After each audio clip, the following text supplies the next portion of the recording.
Assalamualaikum warahmatullahi wabarakatuh.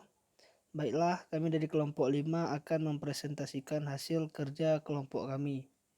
Dan pada tugas kali ini, mikroprosesor yang kami gunakan sebagai bahan presentasi kami adalah mikroprosesor AMD Ryzen.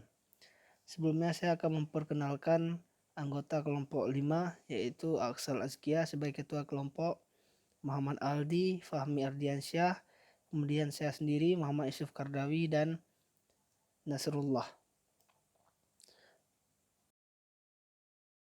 Baiklah, pertama saya akan menjelaskan apa itu Ryzen.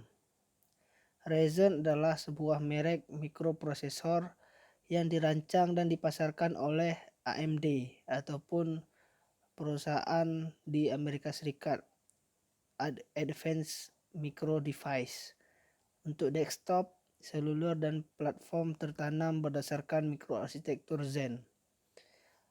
Ryzen sangat penting bagi AMD karena ini adalah desain yang benar-benar baru dan menandai kembalinya perusahaan AMD tersebut ke pasar CPU desktop kelas atas. Pesaing AMD yaitu Intel menguasai bagian pasar ini selama 10 tahun. Mulai dari tahun 2006 ketika Intel merilis arsitektur micro-core yang diturunkan dari Pentium 3 yang terus mendukung desain CPU-nya hingga saat ini. Kemudian AMD secara resmi mengumumkan seri prosesor baru yang bernama Ryzen yang akan kami jelaskan pada presentasi kali ini, yaitu AMD secara resmi mengumumkannya selama KTT New Horizon pada tanggal 13 Desember 2016 dan memperkenalkan prosesor seri Ryzen 1000 pada Februari 2017 yang generasi Ryzen akan dijelaskan pada slide berikutnya. Mayoritas produk konsumen AMD Ryzen menggunakan platform soket AM4. Dan kemudian pada Agustus 2017 AMD meluncurkan Ryzen Threadripper, yaitu Ryzen Threadripper yang ditujukan untuk pasar workstation.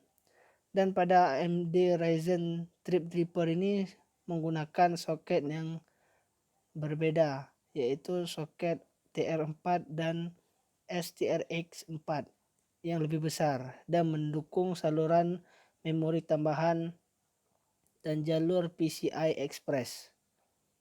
Baik, setelah kita mengetahui apa itu Ryzen, maka sekarang kita akan membahas tentang generasi-generasi dari Ryzen.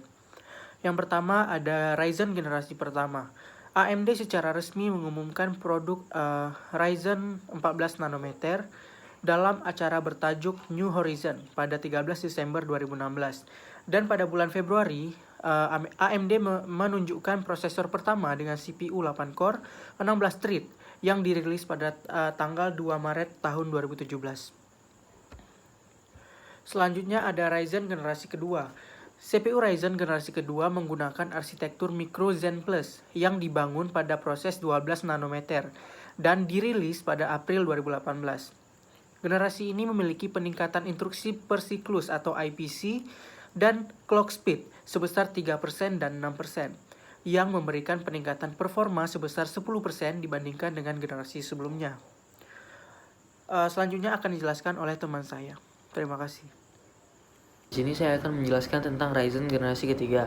Generasi ketiga dirancang berdasarkan Zen 2 dan menampilkan peningkatan yang lebih signifikan dengan penyusutan proses ke 7 nanometer milik TSMC. Diluncurkan pada 7 Juli 2019. Menurut AMD, Zen 2 memiliki peningkatan IPC sebesar 15%, meskipun hasil dari MSI dan user benchmark menunjukkan peningkatan hanya 13%. Pada akhir 2019, Zen 3 terungkap sebagai arsitektur yang sepenuhnya baru dan dibangun dengan teknologi 7 nanometer plus TSMC. Dan saat ini sedang menjalani pengambilan sampel teknik pada Q4 2019. Ryzen generasi Z+. Pada bulan Desember 2019, AMD mulai mengeluarkan produk Ryzen generasi pertama yang dibangun menggunakan arsitektur Zen Plus generasi kedua. Sebagai contoh, Ryzen 5 1600 produksi terbaru dengan kode AF yang pada dasarnya adalah Ryzen 5 2600 dengan spesifikasi yang sama seperti Ryzen 1600 awal. Kemudian ada Ryzen generasi Zen 3. AMD Ryzen 5000 series terbaru yang dibangun pada arsitektur Zen 3 terbaru, menawarkan hingga 16 core, 32 thread, dan 72 MB cache di kelas tertinggi pada AMD Ryzen 9 5950X. Prosesor desktop AMD Ryzen 5000 series mendominasi pada beban kerja thread yang berat dengan efisiensi daya lebih baik. Kemudian arsitektur Zen 3 diklaim mampu mengurangi latensi dari core terakselerasi dan komunikasi cache.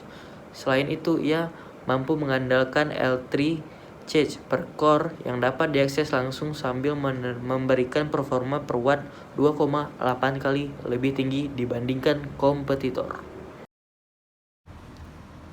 Baik, selanjutnya akan saya lanjutkan apa itu register pada prosesor. Register adalah alat penyimpanan kecil yang mempunyai kecepatan akses yang cukup tinggi yang digunakan untuk menyimpan data dan instruksi yang sedang diproses di CPU yang bersifat sementara. Data dan instruksi lainnya yang menunggu giliran untuk diproses masih disimpan di dalam memori utama. Secara analogi, register diibaratkan sebagai ingatan untuk melakukan pengolahan data. Program berisi kumpulan instruksi-instruksi dan data diletakkan di memori utama yang diibaratkan sebagai meja. Kita mengerjakan program tersebut dengan memproses satu persatu instruksi-instruksi yang ada di dalamnya, dimulai dari instruksi yang pertama dan berurutan hingga yang terakhir.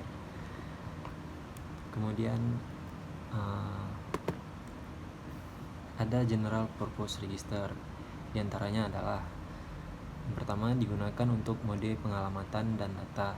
Yang kedua ada akumulator untuk proses aritmatika, shift, dan rotate. Yang ketiga ada base register. Yang keempat ada counter register, dan yang kelima ada data register.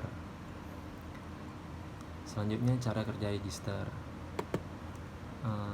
Misalkan ada sebuah instruksi yaitu hitung C sama dengan A ditambah B, maka kita akan membutuhkan data untuk nilai A dan B yang akan disimpan di memori utama. Data dan instruksi ini dibaca dan masuk ke dalam memori. Misal, A bernilai 3 dan B bernilai 2. Berarti, saat ini memori tersimpan nilai instruksi yaitu A dan nilai B, sehingga nilai C dapat dihitung, yaitu sebesar 5. Pada register, ini diproses di bagian ALU atau Arithmetic Logic Unit. Kemudian, hasil perhitungan ini ditulis kembali ke memori setelah semuanya selesai. Selanjutnya, data tersebut akan disimpan secara permanen untuk keperluan selanjutnya, sehingga data tersebut akan disimpan di penyimpanan sekunder. Baik, saya akan menjelaskan tentang macam-macam registrasi pada CPU. Jadi registrasi CPU itu ada 3 macam. Yang pertama, registrasi untuk alamat dan buffer. Yang kedua, input-output AR. Dan yang ketiga adalah input-output BR. Baik, saya akan menjelaskan register untuk alamat dan buffer. Jadi register untuk alamat dan buffer ini dibagi menjadi 2 macam lagi, yaitu MAR dan MBR.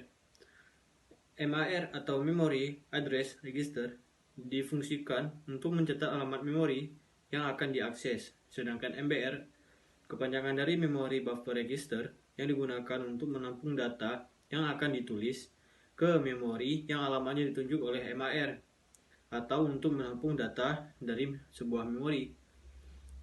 Kemudian akan dijelaskan registrasi kedua, yaitu input-output AR atau kepanjangan dari input-output address register yang berfungsi untuk mencatat alamat port I/O atau input-output yang akan diakses, baik akan ditulis ataupun dibaca.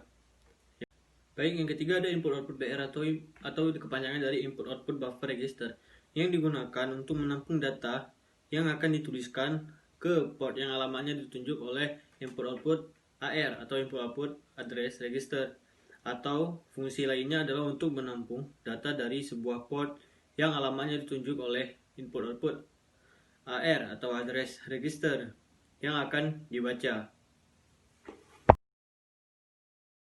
Baiklah, saya akan menjelaskan slide yang terakhir, yaitu tentang register untuk eksekusi instruksi. Seperti yang sudah dijelaskan bahwa register adalah register prosesor dalam arsitektur komputer adalah sejumlah kecil memori komputer yang bekerja dengan kecepatan yang sangat tinggi dan digunakan untuk eksekusi terhadap program-program pada komputer dengan menyediakan akses yang cepat terhadap nilai-nilai yang umum digunakan. Umumnya nilai-nilai yang umum digunakan itu adalah nilai yang sedang dieksekusi dalam waktu tertentu. Register prosesor berdiri pada tingkat tertinggi pada hierarki memori. Ini berarti bahwa kecepatannya adalah kecepatan yang paling cepat dan kapasitasnya adalah yang paling kecil. Ada berbagai register prosesor yang digunakan untuk mengendalikan operasi prosesor. Sebagian besar tidak terlihat oleh pengguna dan sebagian tetapi beberapa dapat terlihat oleh instruksi mesin dieksekusi dalam kontrol atau mode sistem operasi. Register yang paling penting bagi eksekusi instruksi yaitu seperti yang sudah dijelaskan pada slide-slide sebelumnya, seperti program counter ataupun PC, kemudian instruction register atau IR, kemudian memory data register atau MDR, kemudian memory address register atau MAR, kemudian memory buffer register atau MBR, dan seperti PC ataupun program counter, dia itu mencatat alamat memori di mana instruksi di dalamnya akan dieksekusi. Kemudian IR dia yang menampung instruksi yang akan dilaksanakan, dan AC atau akumulator adalah yang menyimpan data sementara, baik data yang sedang diproses ataupun hasil dari data yang telah diproses. Register juga dapat digunakan sebagai cara yang paling cepat dalam sistem komputer untuk melakukan manipulasi data, dan umumnya register diukur dengan satuan bit yang ditampung oleh register tersebut, seperti register 8 bit, 32 bit, 64 bit, dan lain-lain. Baiklah, mungkin sekian presentasi dari kelompok 5. Lebih kurang kami minta maaf. Assalamualaikum warahmatullahi wabarakatuh.